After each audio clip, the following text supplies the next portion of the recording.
Deus não precisa de muita gente. Deus só precisa de alguém disposto a ir e pregar o evangelho. E você sabe o que aconteceu na cidade de Éfeso? Deus começou uma igreja lá, porque um dia alguém decidiu ir para lá pregar o evangelho. Porque alguém um dia decidiu ir para aquela cidade anunciar a palavra de Deus. E no contexto aqui a gente pode observar que Paulo ele vai para aquela cidade, ele fica um tempo naquela cidade, depois ele vai para outra cidade, mas ele deixa ali Priscila e Áquila cuidando de um povo, cuidando de uma célula, cuidando de uma turma na casa de alguém. Você sabia que na casa de Priscila e Áquila havia uma célula?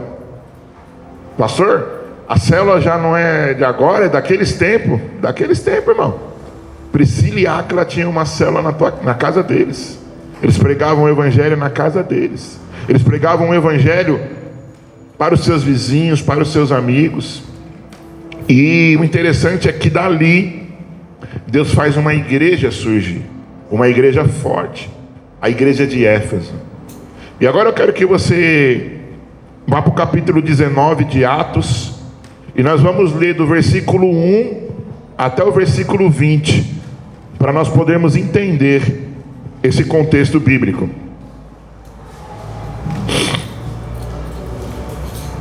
Atos capítulo 19,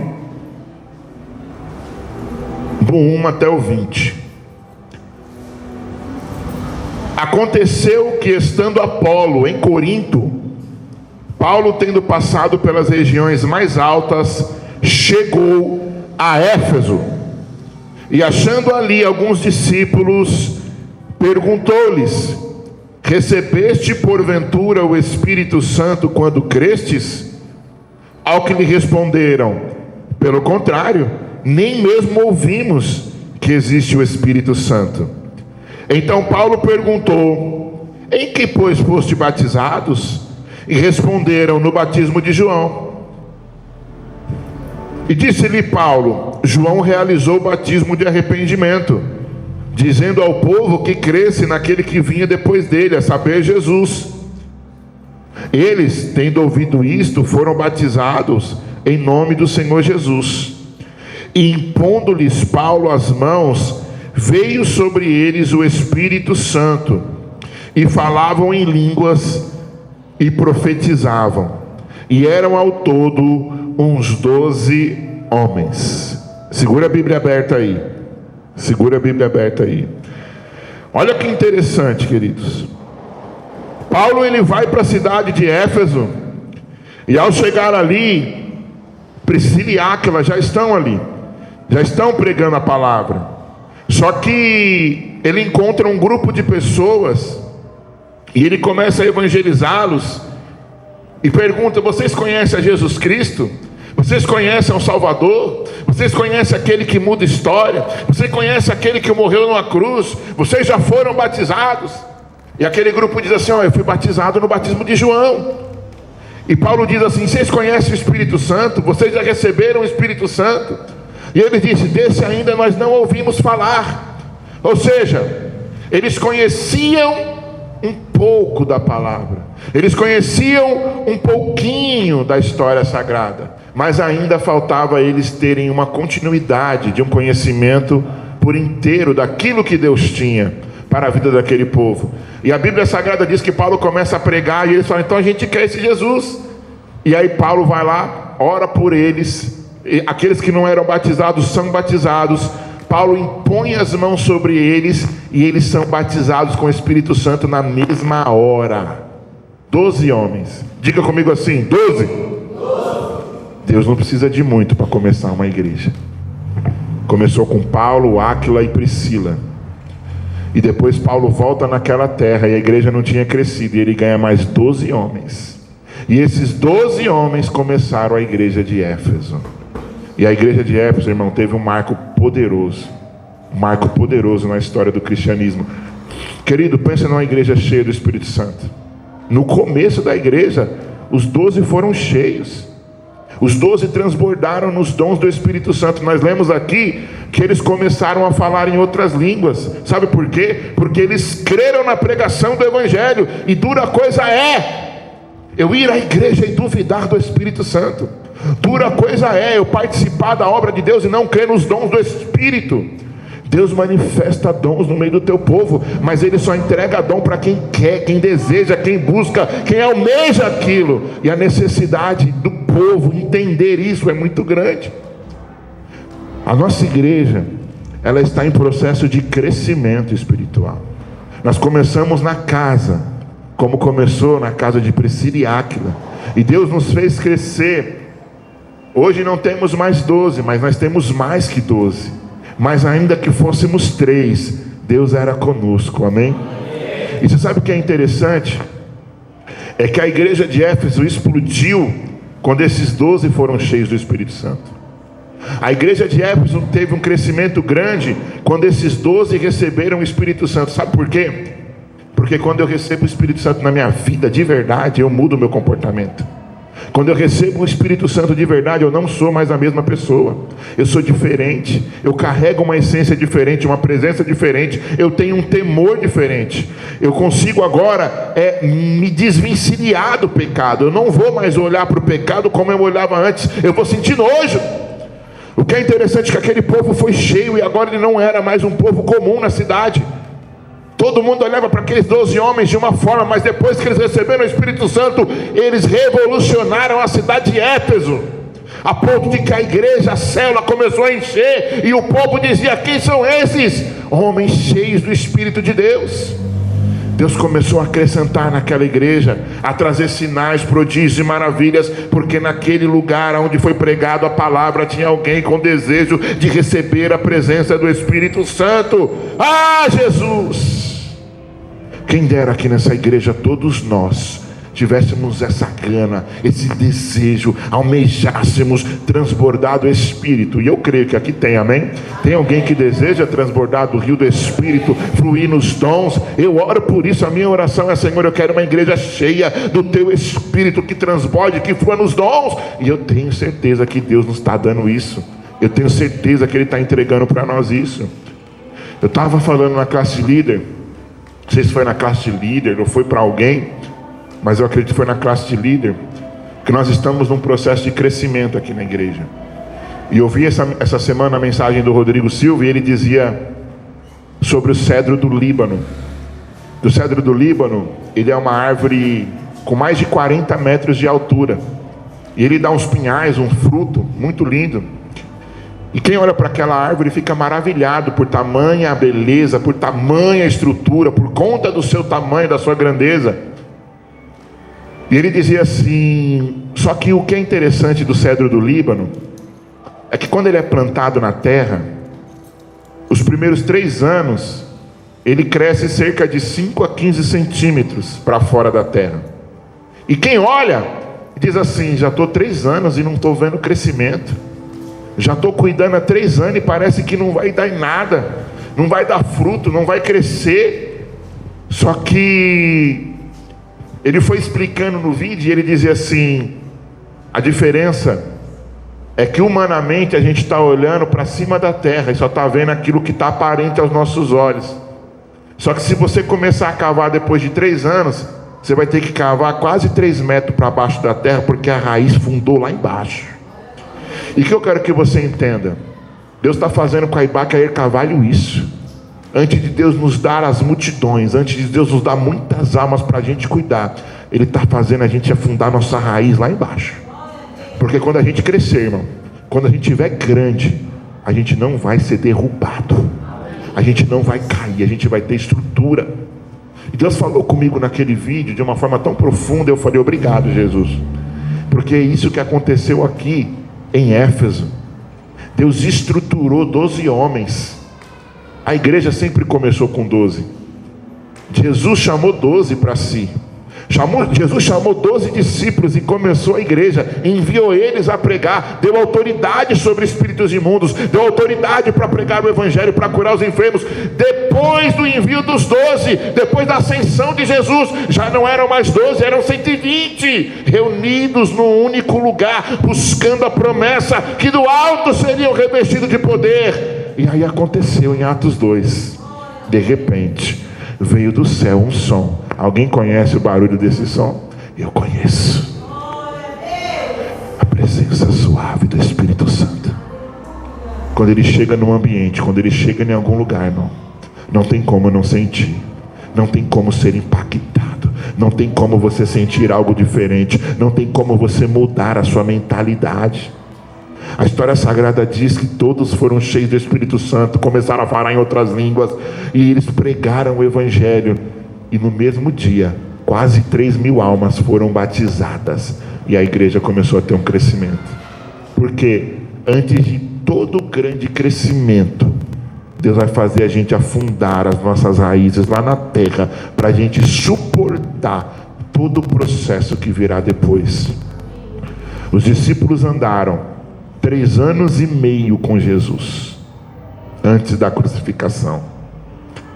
Esses 3 anos e meio simbolizaram Jesus fazendo a raiz dele se aprofundar cada vez mais nele, para que quando a igreja e o ministério, a obra de Deus fosse entregue às mãos dos discípulos, eles não fizessem de qualquer jeito, mas fizessem cheios do Espírito Santo, alicerçados no Senhor Jesus, na rocha, a ponto de que nenhum vento e nenhuma tempestade pudesse barrar ou impedi-los de cumprir um propósito. E o que eu quero que vocês entendam nesta noite? Eu quero que você entenda que a nossa igreja é uma igreja cheia do Espírito Santo. Que essa igreja de Éfeso era uma igreja cheia do Espírito Santo. Amém? E começou com 12. Começou com 12. É profético 12, amém? Só quem é 12 aí dá um glória a Deus. Glória a Deus que nessa igreja só tem 12, não tem dose, né? Que tem uns lugares aí que tem umas doses, mas aqui não, aqui nós somos uma igreja de 12. Porque 12 é número do governo, é número de discípulo. Queridos, vamos continuar aqui em Atos dos Apóstolos 19, versículo 8. Olha o que interessante que aconteceu na igreja de Éfeso. Durante 3 meses, Paulo frequentou a sinagoga, aonde ele falava ousadamente, dissertando e persuadindo com respeito ao reino de Deus. Querido, quem aqui... O Edilson é palmeirense, né, Edilson? Você é palmeirense? Eu lembro que uma vez eu fui na sua casa e o Mateus estava com a camisa do Corinthians, não era? Mas antes ele era palmeirense, não era? Aí depois ele virou corintiano, não era? Porque alguém persuadiu ele a virar corintiano. É verdade. E você sabe o que falta hoje nos homens e nas mulheres de Deus? A gente persuadir o mundo a se entregar a Jesus Cristo. A gente fala de Jesus para a pessoa assim: oh, Jesus te ama, Ele tem uma obra na tua vida, cara. Aí a pessoa: amém, eu sei. Vamos para a igreja? Ah, não posso não, não quero ir não. Ou depois de uma hora eu vou, um momento melhor eu vou, hoje não dá para mim não. Aí a gente larga de mão. Sabe por quê? Porque a gente não quer persuadir. E se a gente é ministro de Deus de verdade, a gente vai inculcar na mente dessa pessoa que ela precisa de Jesus. Ah não, pastor, a salvação é individual. Ei, deixa eu te dizer uma coisa, lindão. A salvação é minha, porque eu busquei em Deus o arrependimento. Eu me arrependo, Senhor, e pela graça eu alcancei essa salvação. E é algo tão valioso, é algo tão precioso, que eu não posso deixar o meu irmão ir para o inferno. Eu preciso levar ele para o céu junto comigo. Mas eu sou egoísta. Eu não quero ir para as casas, eu não quero ir para as células, eu não quero levar convidados. Por quê? Eu não quero convidar a pessoa para Jesus, não quero convidar a pessoa para a igreja. Por quê? Porque eu não quero persuadir. E eu posso te dizer uma coisa? Deus chamou você para persuadir de uma forma positiva, tá? As pessoas para o reino de Deus, e não para você ser persuadido a entrar na onda do mundo, a entrar nas coisas que o mundo te propõe. Quem está me entendendo, diga amém. Então, Paulo falava ousadamente, versículo 8, dissertando, persuadindo com respeito ao reino de Deus, visto que alguns deles se mostravam empedernidos e descrentes, falando mal do caminho diante da multidão. Paulo, apartando-se dele, separou os discípulos, passando a discorrer diariamente na escola de Tirano. Olha que interessante. Paulo está investindo em pessoas, e dentro dessas pessoas que ele está pregando o evangelho, tem uma meia dúzia que está falando mal. Tem uma meia dúzia que está dizendo assim: para que ir para a igreja? Para que ser crente? Tacando pau na igreja, tacando pau em pastor, falando mal de Jesus, falando mal do cristianismo. E aí sabe o que Paulo fez? Já que vocês não querem, eu vou separar para mim os que querem. E ele chamou para si alguns discípulos e falou: vamos para uma escola diferente ali, vamos para uma região diferente, vamos para um lugar diferente. Para onde, Paulo? Vamos para uma célula que está tendo ali. Aí Paulo começa a pregar o evangelho para estes, e a igreja começa a tomar proporção em Éfeso, começa a crescer. E é o que aconteceu. Durou isso por um espaço de 2 anos, dando ensejo que todos os habitantes da Ásia ouvissem a palavra do Senhor, tanto judeus como gregos. E Deus, pelas mãos de Paulo, fazia milagres extraordinários.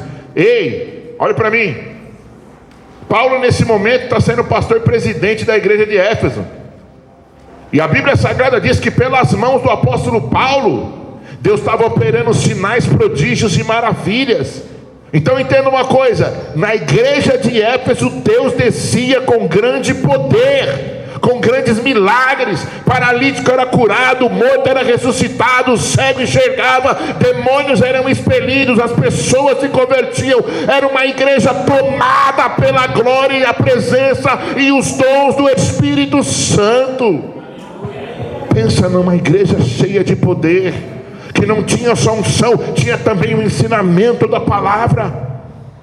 E o que é interessante, querido, vamos continuar discorrendo o texto.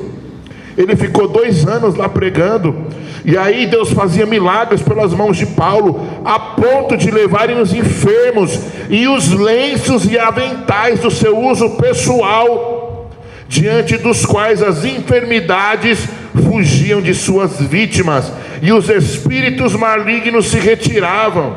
Rapaz, já pensou, Alex? Presta sua blusa aqui. Pensou, Alex? Chega na casa de um familiar dele ou de um amigo dele, toma um café lá e esquece a blusa. E aí o Alex esqueceu a blusa lá na casa de um amigo, de um familiar. E aí daqui a pouco esse familiar recebe um outro amigo, e o cara está endemoniado. E só do cara chegar perto da blusa do cara que tem unção, que carrega a presença do Espírito Santo, ele é liberto. Você sabe o que é isso? Isso é querer ser cheio de Deus, é ter sede de Deus. E você acha que isso ficou lá para o apóstolo Paulo? Isso pode estar em nós também, querido. Mas depende do teu nível de sede, depende do teu nível de busca. E eu acredito que através da sua vida, Deus pode visitar as pessoas, pode visitar quem está ao seu lado e trazer libertação e cura, como foi na vida do apóstolo Paulo. O que é interessante, os demônios iam embora, as enfermidades, elas eram curadas. E alguns judeus, olha que interessante, querido, na igreja de Éfeso, não tinha só cura, não tinha só milagres, mas tinha também libertação. Versículo 13 de Atos 19: alguns judeus, exorcistas ambulantes, tentaram invocar o nome do Senhor Jesus sobre possessos de espíritos malignos, dizendo: esconjuro-te por Jesus a quem Paulo prega. E os que faziam isto eram 7 filhos de um judeu chamado Seva, sumo sacerdote. Mas o espírito maligno me respondeu: conheço Jesus, sei quem é Paulo, mas e vocês, quem são?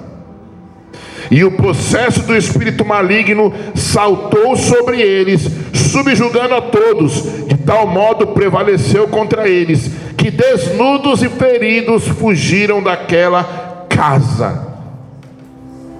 Você está entendendo que o apóstolo Paulo começou a fazer um trabalho tão bem feito naquela cidade, que até os macumbeiros, exorcistas, os espíritas começaram a imitar? Começaram a fazer uma reunião na casa, como Paulo fazia na casa de Priscila e de Áquila, e tentaram imitar Paulo, a ponto que um dia chegou um endemoniado lá, e os caras falaram para o demônio: sai em nome de Paulo. Aí sabe o que aconteceu? Só expulsa demônio quem anda em santidade, lindão. Só expulsa demônio quem carrega a unção aqui nos ombros. E aí olha o que acontece. O demônio falou para o Paulo, falou para os descrentes ali, né? Para aqueles 7 filhos de Seva: eu conheço Paulo a quem você está falando, eu conheço a esse Jesus também que você está falando, mas quem é você mesmo? Deixa eu te dizer uma coisa: espíritos malignos, ele sabe da identidade que a gente carrega. Quando ele olha para você, quando um demônio olha para a tua vida, ele consegue ver no seu dedo um anel brilhando. Que anel é esse, pastor? O anel da aliança que você tem com Jesus Cristo. Será que o demônio pode olhar para você e pode ver vestes brancas em cima dos seus ombros? O demônio não respeita diploma, o demônio não respeita dinheiro, o demônio não respeita status, o demônio respeita o nome de Jesus. O demônio respeita a santidade, o demônio respeita a entrega. E o que é interessante, esse demônio aí deu um pau nos caras, arrancou a roupa deles, e esses 7 filhos de Seva que estavam fazendo um culto ali, saíram pelados, correndo na rua, envergonhados, porque o diabo, ele envergonha quem não tem compromisso com Deus. Quem me entende, diga amém. Então você consegue entender que Deus fazia grandes milagres na igreja de Éfeso? Deus curava, Deus libertava, era uma igreja cheia do Espírito Santo, não tinha espaço para o demônio fazer auê na igreja, não tinha. E olha que interessante, versículo 17: chegou esse fato ao conhecimento de todos, assim como os judeus como gregos habitantes em Éfeso, e veio sobre eles grande temor, e o nome de Jesus era engrandecido. Muitos dos que creram vieram confessando e denunciando publicamente as suas obras. Deus usou a vida de Paulo para pregar sem ele estar no lugar. Os caras, só de falar do nome de Paulo, os demônios falaram: Paulo eu conheço. E aí todo mundo ficou sabendo daquele rebuliço na cidade, e algumas pessoas correram até a igreja de Éfeso. É aqui que Paulo prega? É aqui que Paulo congrega? É aqui a célula de Priscila e Áquila onde Paulo está fazendo a obra? É porque eu quero confessar meus pecados. Eu ouvi a história. E reconheceu a autoridade na vida de Paulo e se entregaram a Cristo. E a igreja de Éfeso começou a tomar uma proporção tão grande, tão linda, porque Deus operava sinais, prodígios e maravilhas. E assim o Senhor está fazendo também nesta igreja, através das células, através do cultos, sinais, prodígios e maravilhas. Alguém vai olhar e vai dizer assim: eu conheço Jesus, mas eu também conheço o Alex, eu também conheço o Erismar, eu também conheço o Michel, eu também conheço o Marcelo. Esses têm uma aliança no dedo. Aí o diabo olha para essa aliança e ele se ofusca. Sabe por quê? Porque essa aliança brilha, e as trevas não podem se misturar com a luz, amém? E eu tenho certeza, queridos, que essa igreja que era cheia do Espírito Santo, que essa igreja que Deus operava grandes milagres, Deus era e é até os dias de hoje, com toda a geração posterior que veio sobre ela. Versículo 18, versículo 19.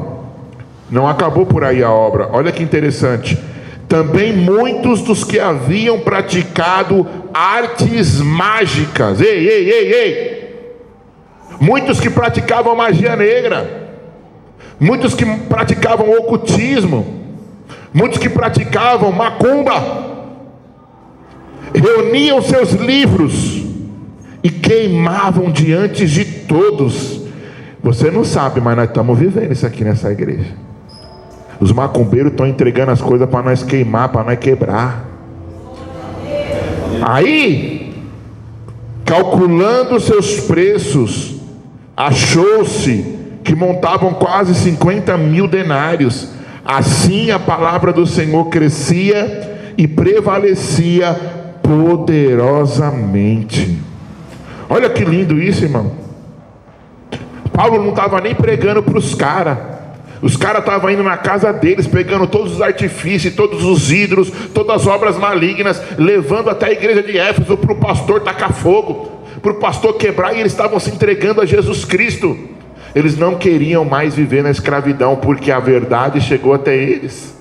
Então a Éfeso era uma igreja cheia do Espírito Santo, era uma igreja onde tinha cura, era uma igreja onde o demônio não tinha vez, onde havia libertação, onde havia restauração, onde havia salvação de vidas. Era uma igreja completa. Mas aconteceu uma coisa na igreja de Éfeso. Aconteceu uma coisa que vai chocar você. O que, pastor? Eles se acostumaram. Eles se acostumaram com a presença. E é ruim quando a gente se acostuma com a presença, você sabia?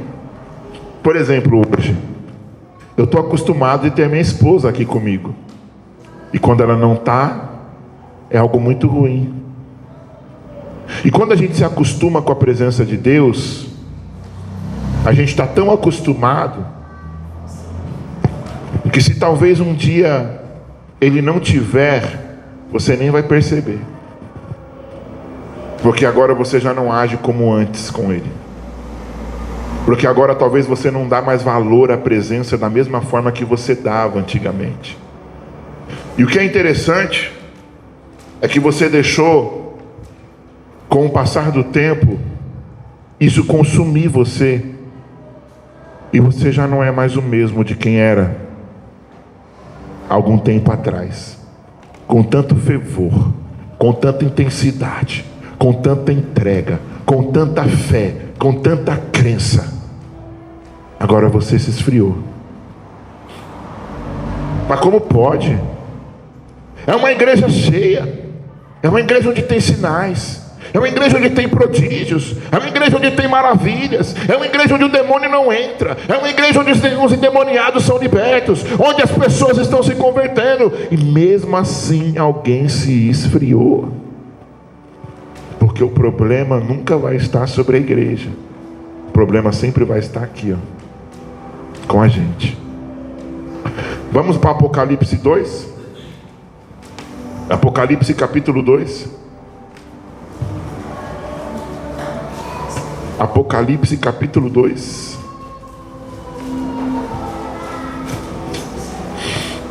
Uma igreja que começou com 3 pessoas, e logo em seguida aumentou para 12.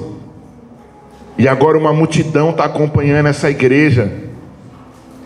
E uma igreja que começou tão bem, em santidade, em busca, em temor. Agora ela aparece em Apocalipse 2, numa revelação dada para João através de Jesus Cristo. Apocalipse capítulo 2, versículo 1. Quem achou, diga amém. Amém. E ao anjo da igreja em Éfeso escreve: estas coisas diz aquele que conserva na mão direita 7 estrelas, e que anda no meio dos 7 candeeiros de ouro. Eu conheço as tuas obras.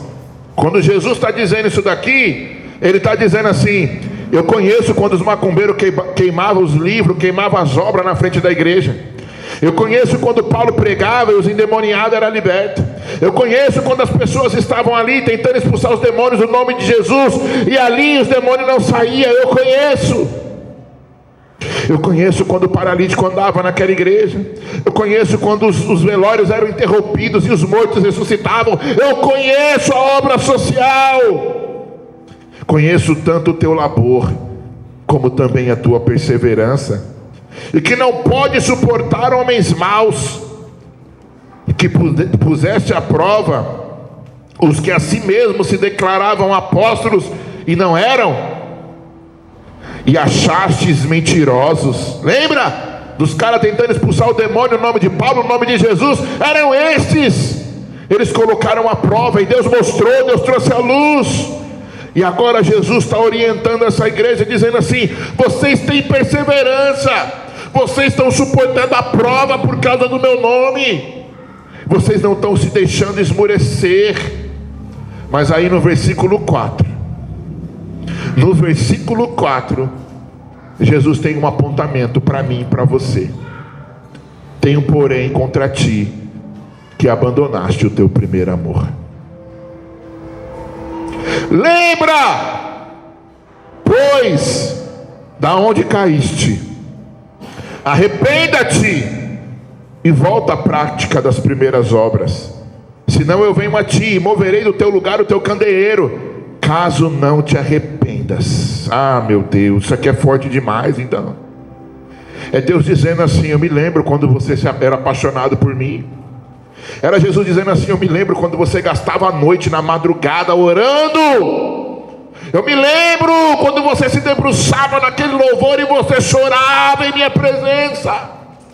É Jesus dizendo assim: eu me lembro quando o seu prazer era sentir aqueles arrepios. Eu me lembro quando você tinha prazer de ser tomado pela glória num culto como esse. Eu me lembro quando o seu prazer era fazer a célula, era pregar nas campanhas, era participar da obra. Eu me lembro quando queimava um fogo dentro de você. Aonde está isso, lindão? Aonde está isso quando você tinha zelo pela santidade? Aonde está aquele coração que amava se santificar, que quando você vencia o pecado, você se sentia uma pessoa tão cheia? Agora não. Agora você pratica o pecado e você diz assim: está tudo certo, Deus perdoa.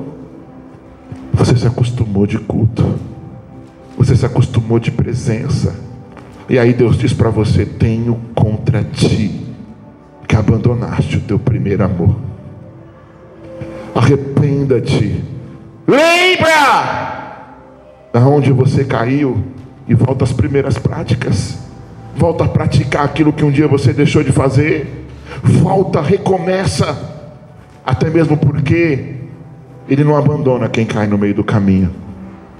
Ele não abandona quem se perde. Ele não abandona quem está escondido. Quem resolveu entrar na caverna, Ele vai atrás. Ah, meu Deus. Ei! Você lembra da ovelha perdida? O pastor começou a contar 1, 2, 3, 50, 60, 70, 95, 96, 97, 98, 99. Pera lá, está faltando uma. Deus não abandona quem está perdido. Eu vou atrás dessa uma. A história sagrada diz em Lucas 15 que o pastor sai atrás dessa ovelha que se perdeu e começou a percorrer caminhos áridos, caminhos tortuosos, caminhos difíceis, e encontrou a ovelha tremendo, com frio, com medo, suja. E o pastor pegou aquela ovelha, meteu ela no ombro aqui, quebrou a patinha dela, para aquela ovelha voltar a depender dele, e caminhou com ela de volta para o aprisco. Era aquele pastor dizendo para aquela ovelha: lembra esse caminho tortuoso que você percorreu? Não valeu a pena você estar sofrendo tanto que você está sofrendo, filho.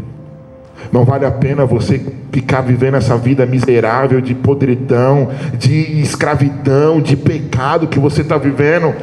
Eu vou te trazer de volta para o arraial. Eu vou te trazer de volta para a presença, para te mostrar o que vale a pena. Eu vou te trazer de volta para um lugar onde você não devia ter saído, e você vai ver que é muito mais gostoso aqui do que em qualquer outro lugar. E quando aquela ovelha volta para as 99, o pastor dá uma grande festa. E assim Deus é com a gente.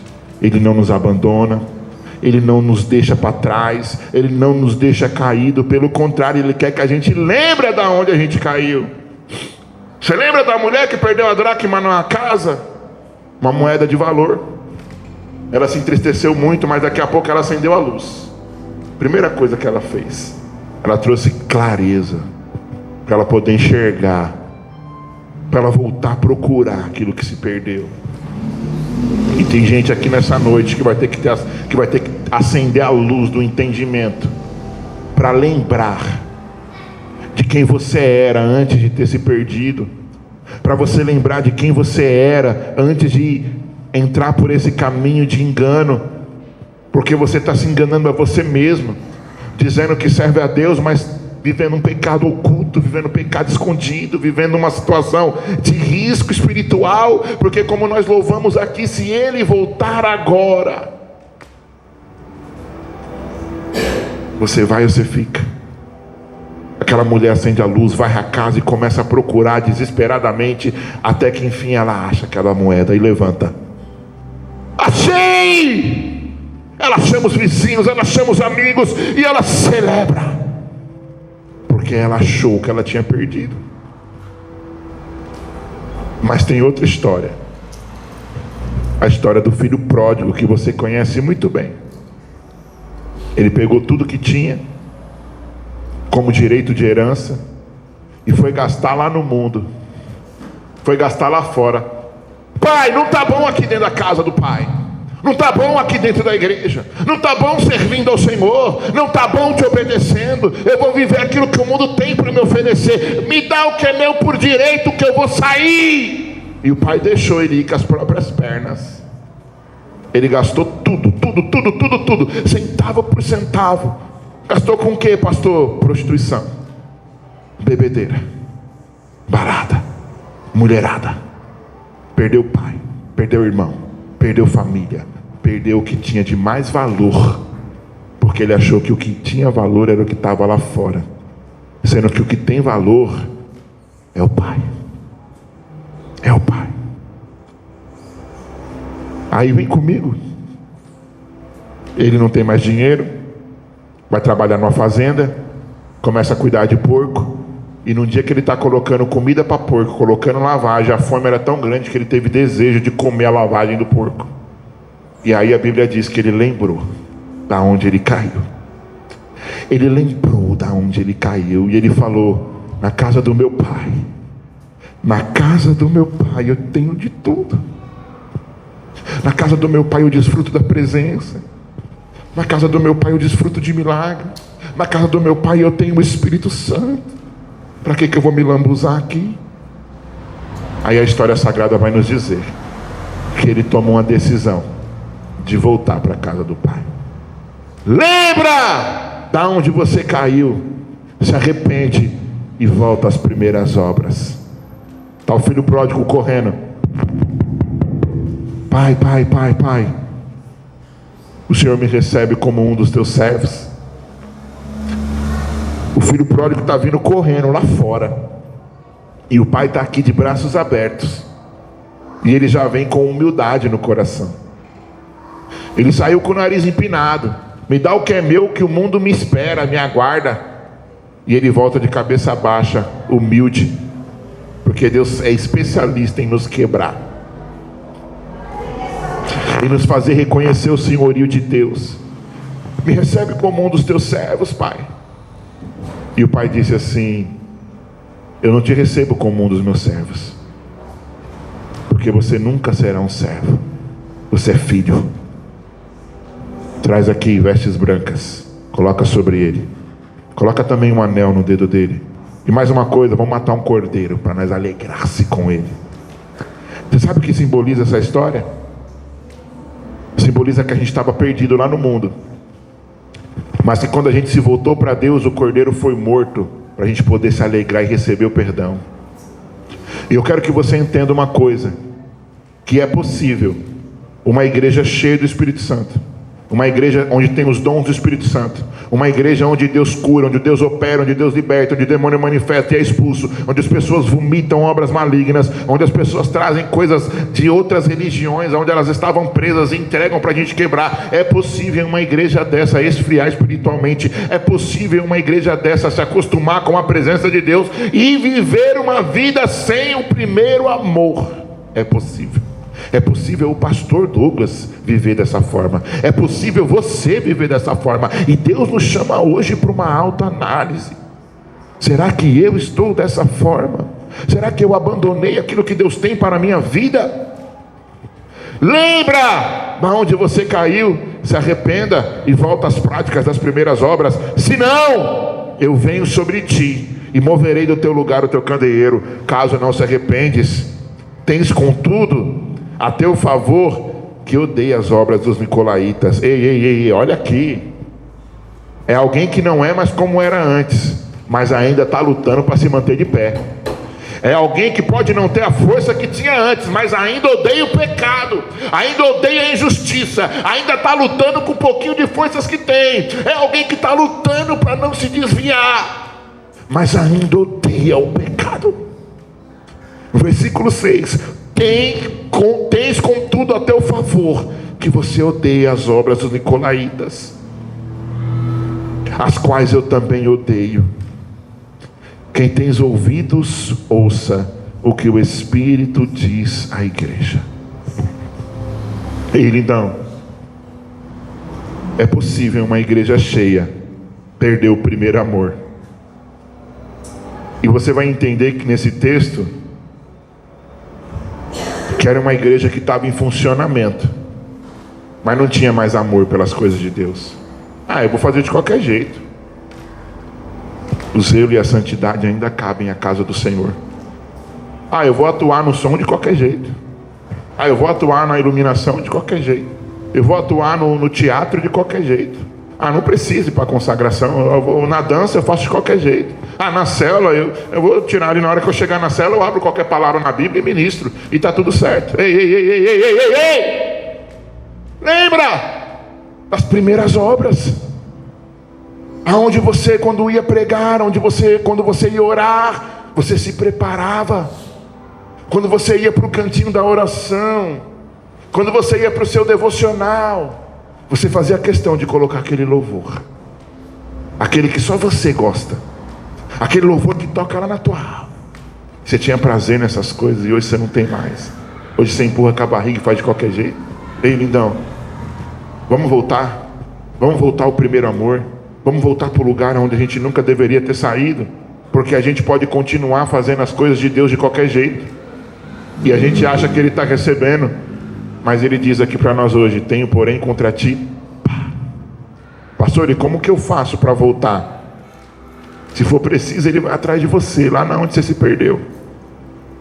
Se for possível, Ele acende uma luz para você enxergar onde você está perdido. Mas vai ter alguns que vai precisar se posicionar e voltar, como o filho pródigo voltou, porque já se lambuzou demais.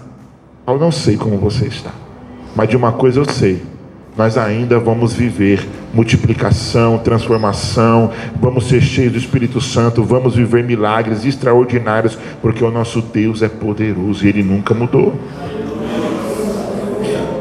Como pode, pastor, uma igreja tão cheia em Éfeso, como nós lemos, perdeu o primeiro amor depois de tudo que eles viram? É só você olhar para você, é só eu olhar para mim. Depois de tudo que eu vivi na minha vida, depois de tudo que você viveu na tua vida, tem momentos que a gente... será que vale a pena? Senhor, estou tão cansado. Senhor, é final da Copa do Mundo. Eu quero ver a França não, né? Como que é? Eu quero ver a Inglaterra não, né? Você vê como que eu estou ligado, né? É o que, Marcelo? Argentina, tá vendo? Às vezes a gente perde o primeiro amor e troca Deus até por um jogo de futebol. A gente perde o primeiro amor e troca Deus até pela novela, até pela série do Netflix. A gente troca Deus por tudo, mas eu quero falar para você: não troque mais Deus por nada nessa vida. O que for preciso você romper, rompa. Rompa com o pecado que está te prendendo. Rompa com a imoralidade que está te prendendo. Rompa com essa mornidão. Pastor, eu não sei de onde vem isso daqui que quer parar eu. Eu sei de onde vem. Veio do inferno. Mas na autoridade do nome de Jesus, hoje cai por terra na tua vida. Sabe por quê? Porque na igreja de Éfeso, até os lenços de Paulo, a presença dele não estava, mas se tinha algo que ele tocou, manifestava a glória de Deus. E eu tenho certeza que hoje você pisou nessa terra e vai voltar para a tua casa, mas vai voltar diferente, vai voltar abençoado. Sabe por quê? Porque quem não volta para o primeiro amor tem o seu candeeiro removido, ou seja, a sua salvação, ela é tirada de você. Só que se você voltar para o primeiro amor hoje, tem uma promessa que te aguarda. Que promessa é essa, pastor? Vamos ver. Versículo 7. Quem tem ouvidos, ouça o que o Espírito diz à igreja. Ao vencedor. Diga comigo: ao vencedor. Tem vencedor aqui? Tem vencedor aqui? Ao vencedor, dar-lhe-ei que se alimente da árvore da vida que se encontra no paraíso de Deus. Aleluias.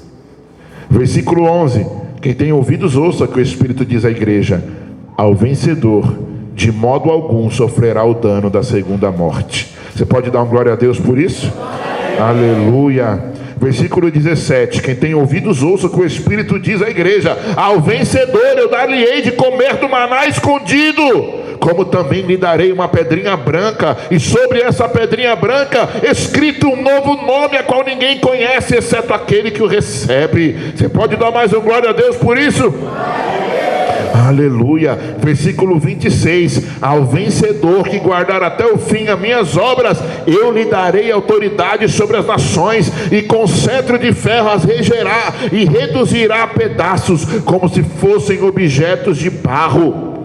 Aleluia. Você pode dar mais um glória a Deus por isso? Aleluia. Versículo 5: ao vencedor, do capítulo 3 de Apocalipse, ao vencedor será vestido de vestiduras brancas, e de modo nenhum apagarei o seu nome do livro da vida, e pelo contrário, confessarei o seu nome diante do meu Pai e dos seus anjos. Quem tem ouvidos ouça o que o Espírito diz à igreja. Amém? Versículo 12 de Apocalipse 3: ao vencedor falei coluna no santuário do meu Deus, e dali jamais sairá. Gravarei também sobre ele o nome do meu Deus, o nome da cidade do meu Deus, a nova Jerusalém que desce do céu, vinda da parte do meu Deus, no meu novo nome. Quem tem ouvidos para ouvir, ouça o que o Espírito diz à igreja. Versículo 21 de Apocalipse 3: ao vencedor dar-lhe-ei a sentar-se comigo no meu trono, assim como também eu venci e sentei com meu Pai no trono. Quem tem ouvidos ouça o que o Espírito diz à igreja. Aí eu pergunto para você: vai ficar morna aí ou vai voltar para as primeiras obras? Vai ficar morna aí ou vai voltar a queimar de amor por Jesus Cristo? Tem salvação para a nossa vida, irmãos, em Jesus Cristo. A gente não pode deixar a mornidão, a falta de santidade nos corromper. A gente precisa enfincar as nossas raízes na terra e crescer firme em Cristo Jesus, e não nos deixar acostumar com o que Deus está fazendo. Amém? Que essa igreja viva milagres como a igreja de Éfeso viveu, mas que essa igreja nunca perca o primeiro amor. Que pelo contrário, que as nossas últimas obras sejam maiores ainda do que as primeiras. Essa é a minha oração. E aí eu te convido agora a se colocar de pé, e a gente vai adorar um hino com o Senhor agora, porque eu tenho certeza que nessa igreja aqui há uma multidão de gente que vai morar no céu com Jesus. Amém? Pode pôr, meu santo.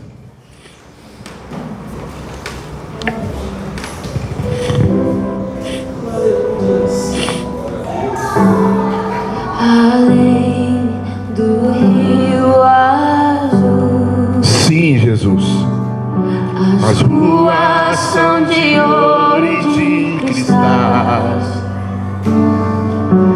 Ali tudo é vida, ali tudo é paz, morte e choro. diga! Nunca mais tristeza e dor. Nunca mais. Errei o grande rio da vida, claro como um cristal. Verei a face do meu mestre que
Espírito Santo de Deus.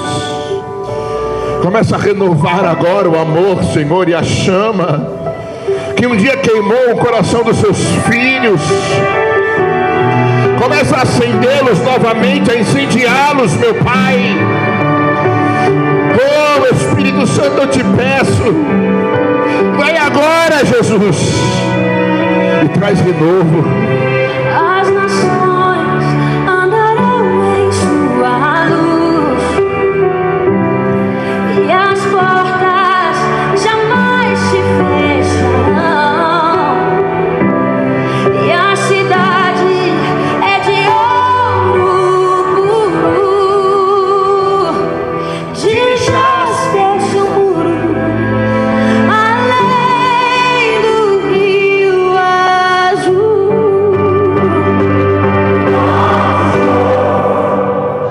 Tristeza nunca mais, nunca mais.